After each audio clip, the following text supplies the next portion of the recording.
नमस्कार साथियों, मैं नवीन कुमार एडवोकेट आपका अपने चैनल लॉ टॉक फुली में हार्दिक स्वागत करता हूं।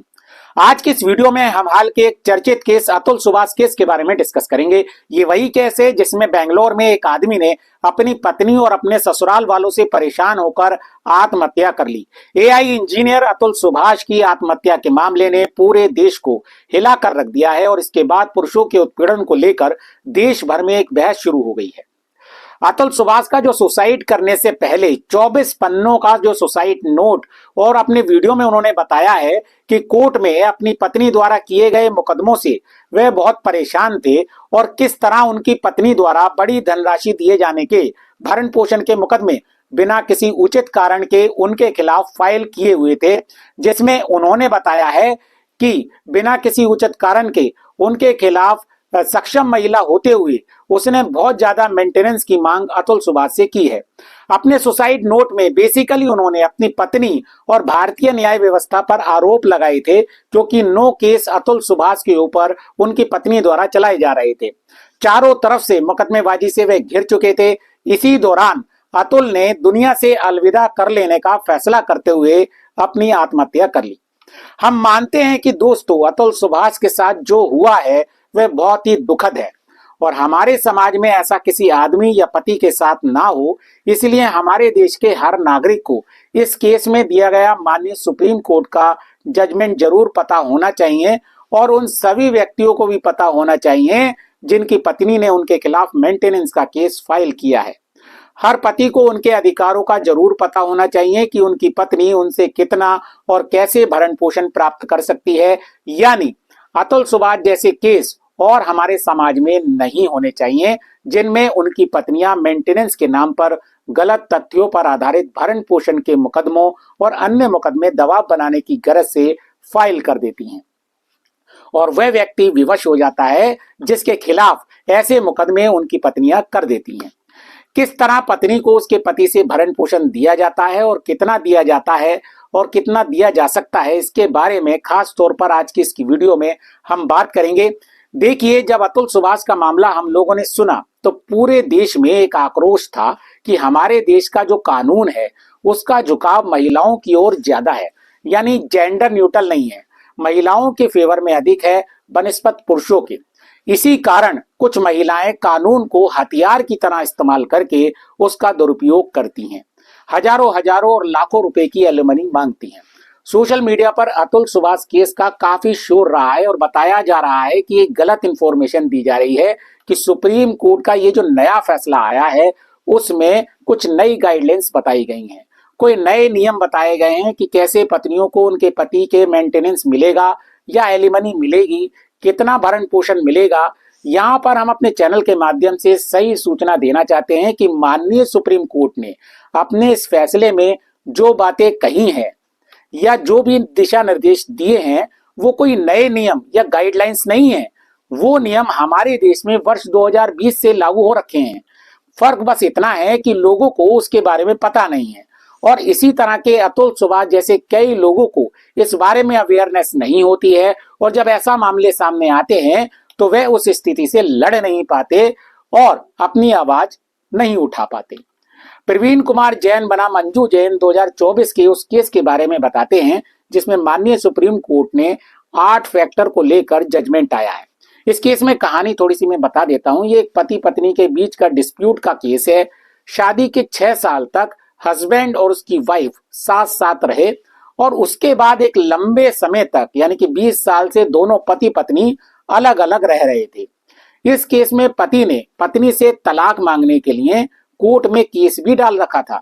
हस्बैंड का कहना था कि मेरी पत्नी बहुत ज्यादा सेंसिटिव है, छोटी छोटी बातों पर नाराज हो जाती है, मेरे घर वालों के प्रति पत्नी का व्यवहार बहुत खराब है, पत्नी काफी साल से अलग रह रही है, कोई गुंजाइश बची नहीं है साथ साथ रहने की। तो इसके बाद पत्नी ने पति के खिलाफ मेंटेनेंस के केस फाइल कर दिए थे और मामला सुप्रीम कोर्ट पहुंचा था। दोनों पति पत्नी एक दूसरे पर तमाम तरह के आरोप लगा रहे थे। सुप्रीम कोर्ट की दहलीज पर आते आते दोनों को समझ में आ चुका था कि जब एक दूसरे के साथ रहना ही नहीं है तो कब तक एक दूसरे के ऊपर झूठे सच्चे आरोप लगाते रहेंगे, कब तक ऐसा चलता रहेगा। लोअर कोर्ट से तो देश की सबसे बड़ी अदालत तक आ गए, फिर तो सालों लग जाएंगे इस रिश्ते को खत्म करने में। तो माननीय सुप्रीम कोर्ट ने इस केस में खास तौर पर यह बात नोटिस की कि मात्र 6 साल पति पत्नी साथ साथ रहे हैं और लगभग 20 सालों की एक लंबी अवधि में पति पत्नी अलग अलग रह रहे हैं। इन 20 सालों में इन दोनों पति पत्नी के बीच पति पत्नी जैसा कोई रिश्ता नहीं रह गया है, सिर्फ लड़ाई झगड़े हुए हैं, लीगल केस हुए हैं और आज ये हमारे सामने सुप्रीम कोर्ट में खड़े हैं। तो कोर्ट इस निर्णय पर पहुंचा कि इतने समय में अब इन दोनों के बीच शादी जैसा कुछ नहीं बचा, शादी को खत्म ही कर दिया जाए तो ज्यादा बेहतर होगा दोनों के लिए। इसे कानूनी भाषा में कहा जाता है इररिट्रेबल ब्रोकन डाउन ऑफ मैरिज, और कोर्ट इसमें तलाक ग्रांट कर देता है। लेकिन यहाँ एक चीज और मैं ऐड करना चाहूंगा कि जब भी तलाक का जिक्र आता है, इस बात को सभी कानूनी जानकार व्यक्ति जानते होंगे, वहां कोर्ट के सामने और पक्षकारों के बीच एलिमनी और भरण पोषण की बात जरूर आती है।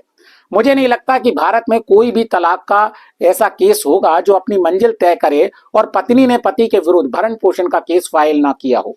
तो इस केस में जब सुप्रीम कोर्ट ने मान लिया कि अब पति पत्नी को तलाक हो ही जाना चाहिए, तो कोर्ट के लिए अगला सवाल यह था कि पत्नी को कितनी एलिमनी यहां दिलवाई जाए, क्योंकि सुप्रीम कोर्ट भी ये जानता है कि अतुल सुभाष के केस में जो हुआ वो नहीं होना चाहिए, जहां पत्नी अच्छी अर्निंग कर रही है फिर भी पति से एक हैंडसम अमाउंट भरण पोषण की मांग रही है।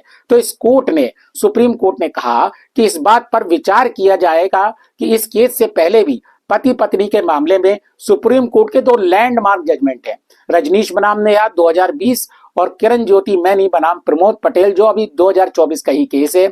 इन दोनों ही केस में सुप्रीम कोर्ट ये बता चुका है कि अगर कोई पत्नी भरण पोषण या एलिमनी चाहती है तो वो पत्नी को कैसे और कब मिल सकता है, या किस अमाउंट का भरण पोषण या एलिमनी वाइफ को दिया जा सकता है।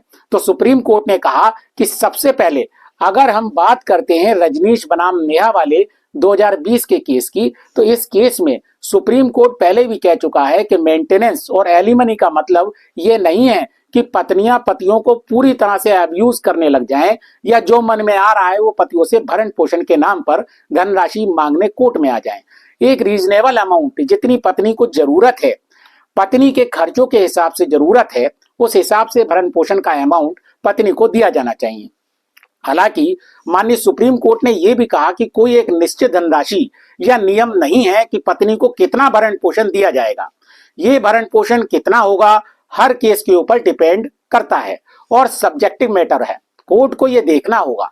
जब भी भरण पोषण के बारे में कोर्ट विचार करेगी तो सबसे पहले कोर्ट को देखना होगा कि पार्टीज का सोशल और फाइनेंशियल स्टेटस क्या है, क्या लिविंग स्टेटस है, पत्नी को किन खर्चों की जरूरत है, क्या उसकी नीड है, क्या पत्नी पढ़ी लिखी है, सक्षम है, स्किल्ड है या नहीं है, पढ़ी लिखी है तो नौकरी कर सकती है, स्वयं का भरण पोषण स्वयं उठा सकती है।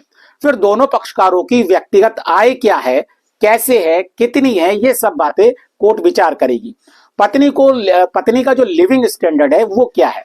फिर देखा जाता है कि पति को क्योंकि कितनी है पति के परिवार की कौन कौन सी उसकी लायबिलिटी है, तो सुप्रीम कोर्ट ने ये सब पैरामीटर बताए हैं।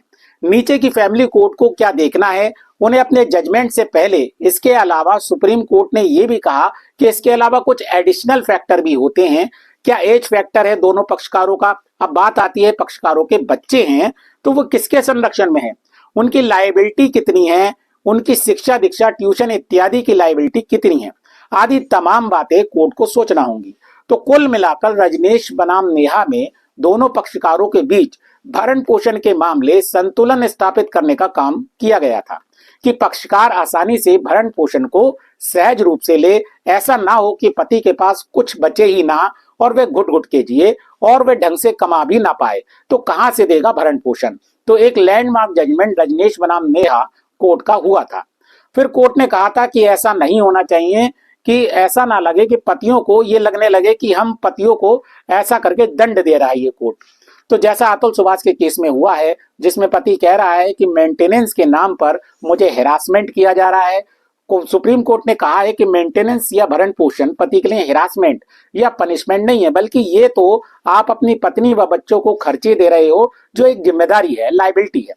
वहीं दूसरी ओर प्रवीण जैन बनाम अंजू जैन का केस है, जिसमें पत्नी घरेलू महिला है, गृहिणी है, पति अच्छी नौकरी करता है, महीने के 10 लाख रुपए आसानी से कमा लेता है। तो इस आधार पर सारे फैक्टर को देखते हुए, सारे आधारों को देखते हुए एलिमनी मतलब एक मुश्त भरण पोषण की धनराशि पत्नी को जो दी जाती है, एलिमनी होती है, उसके आधार पर कोर्ट ने इस केस में कहा कि लमसम अमाउंट 5 करोड़ रुपए एलिमनी पत्नी को दिया जाएगा और 1 करोड़ बच्चों को भविष्य की फाइनेंशियल सिक्योरिटी के लिए दिया जाएगा।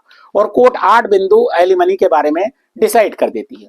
तो ये बात भी सही है कि अतुल सुभाष ने भी अपनी वीडियो में कहा है कि सुप्रीम कोर्ट जो बातें कहता है या करता है अपने फैसले में, वो ग्राउंड लेवल पर कभी फॉलो नहीं की जाती। यानी जो आपके लोअर कोर्ट या फैमिली कोर्ट होते हैं वो कहीं ना कहीं इन जजमेंट से कहीं दूर है, बस औपचारिकता ही की जाती है। बस कोर्ट में रजनेश नेहा का एक एफिडेविट फैमिली केस में लगा दिया जाता है और हो गया फॉलो अप सुप्रीम कोर्ट का। तो देखिए दोस्तों, ये बातें लोअर कोर्ट में चाहे फॉलो नहीं हो रही हो, लेकिन देश के हर नागरिक को, हर पति को जरूर पता होनी चाहिए कि देश की सबसे बड़ी अदालत क्या अधिकार हमें देती है, किस तरह देती है। न्यायपालिका तटस्थ होनी चाहिए, किसी को भी चाहे पुरुष हो या महिला कानून को उपकरण की तरह इस्तेमाल नहीं करना चाहिए। ये बातें हमारे देश के लिए नई नहीं है। सुप्रीम कोर्ट ने नेहा रजनीश वाले 2020 के जजमेंट में पहले ही देश को बता दिया है कि कितनी एलिमनी, कितना भरण पोषण और कैसे पत्नियों को पति से मिलेगा। सही कानूनी जानकारी का अभाव भी व्यक्ति के जीवन को नरक बना देता है। इसलिए सजग रहें और जानते रहें अपने अधिकारों को और अपने देश के कानून को और उसकी प्रक्रिया को। जय हिंद, जय भारत, नमस्कार दोस्तों।